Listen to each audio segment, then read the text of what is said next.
Going on, you? Excuse me. Shit, my bad. What's going on, y'all? Like, we got to another DCTV talk. No, my bad. I just got to doing DCTV talk, so I fucked up. Welcome you guys to a OneTake review, and this is my review of Black Clover, episode 23. In the beginning, Black Clover seemed to do this a lot. They give you like 5 minutes of stuff that really doesn't matter because we go back to the kingdom and where we actually meet the king though. We actually meet, I think his name Augustus. We meet him. To me, he kind of reminds me of like the celestial dragons from like One Piece. The guys who are higher up, they already think everything's about him. He got two hoes on his side, so you know what I'm saying. He just big chilling, and he feels like, yo, where's the Wizard King? Something's going down. He should be protecting me because I'm more important than everybody. That's literally how he feels.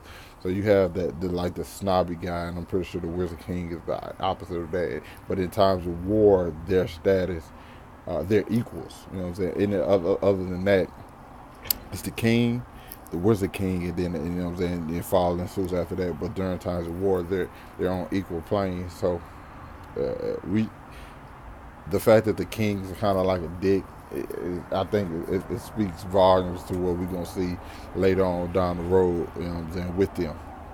But other than that, we like I said, we went back to the kingdom and we saw the chef cooking. We saw a girl from the Black Bulls who always eating it. We have something to where he's preparing a meal for her, you know, and she gonna eat, you know.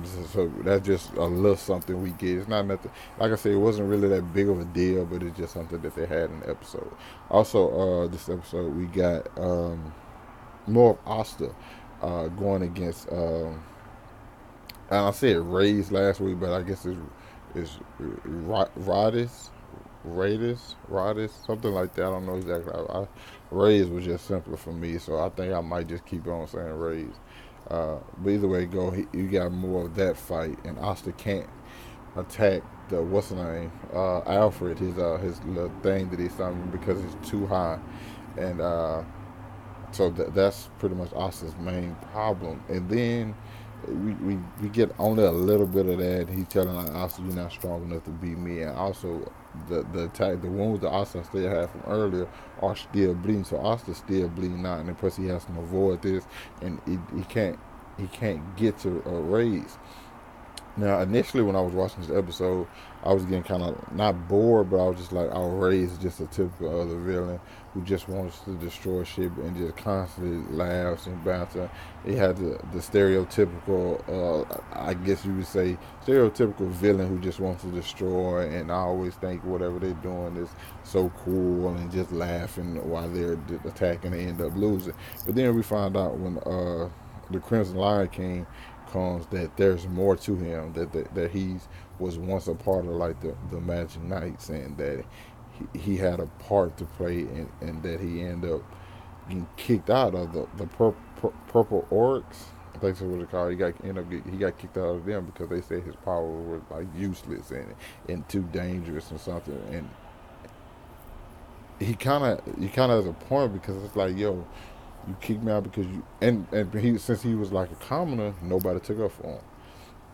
So you kind of understand certain things with that whole element. It's like, oh, just because I'm not a certain way or something, you kick me out because and there's nobody who took up for him. So I understand why it would bring him to get mad and come back and probably want to seek revenge, but he stood no chance against the Crimson Lion King. And the fact that when he first showed up, he like, hey, let me take in. I hate because he was the one who was able to attack Alfred, like the second creation from old boy from Raids, and he was like, yo, I didn't mean to step in your way, but let me handle this. And I understand that you said you want to be the Wizard King, so that must mean you're my rival too. And I understand that's like the third time you said something about a rival.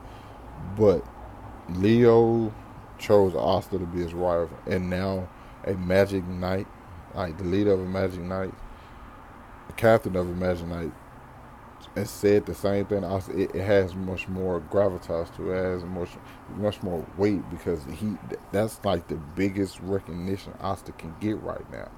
It was like because he even said it like I feel bad that Yamin was able to see something that I didn't.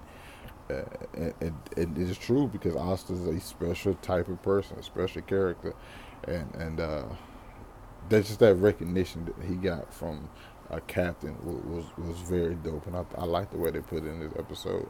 But he ended up taking down raids easy as fuck because that's what he is. He's able to do stuff and see stuff that just typical magical knights weren't able to see.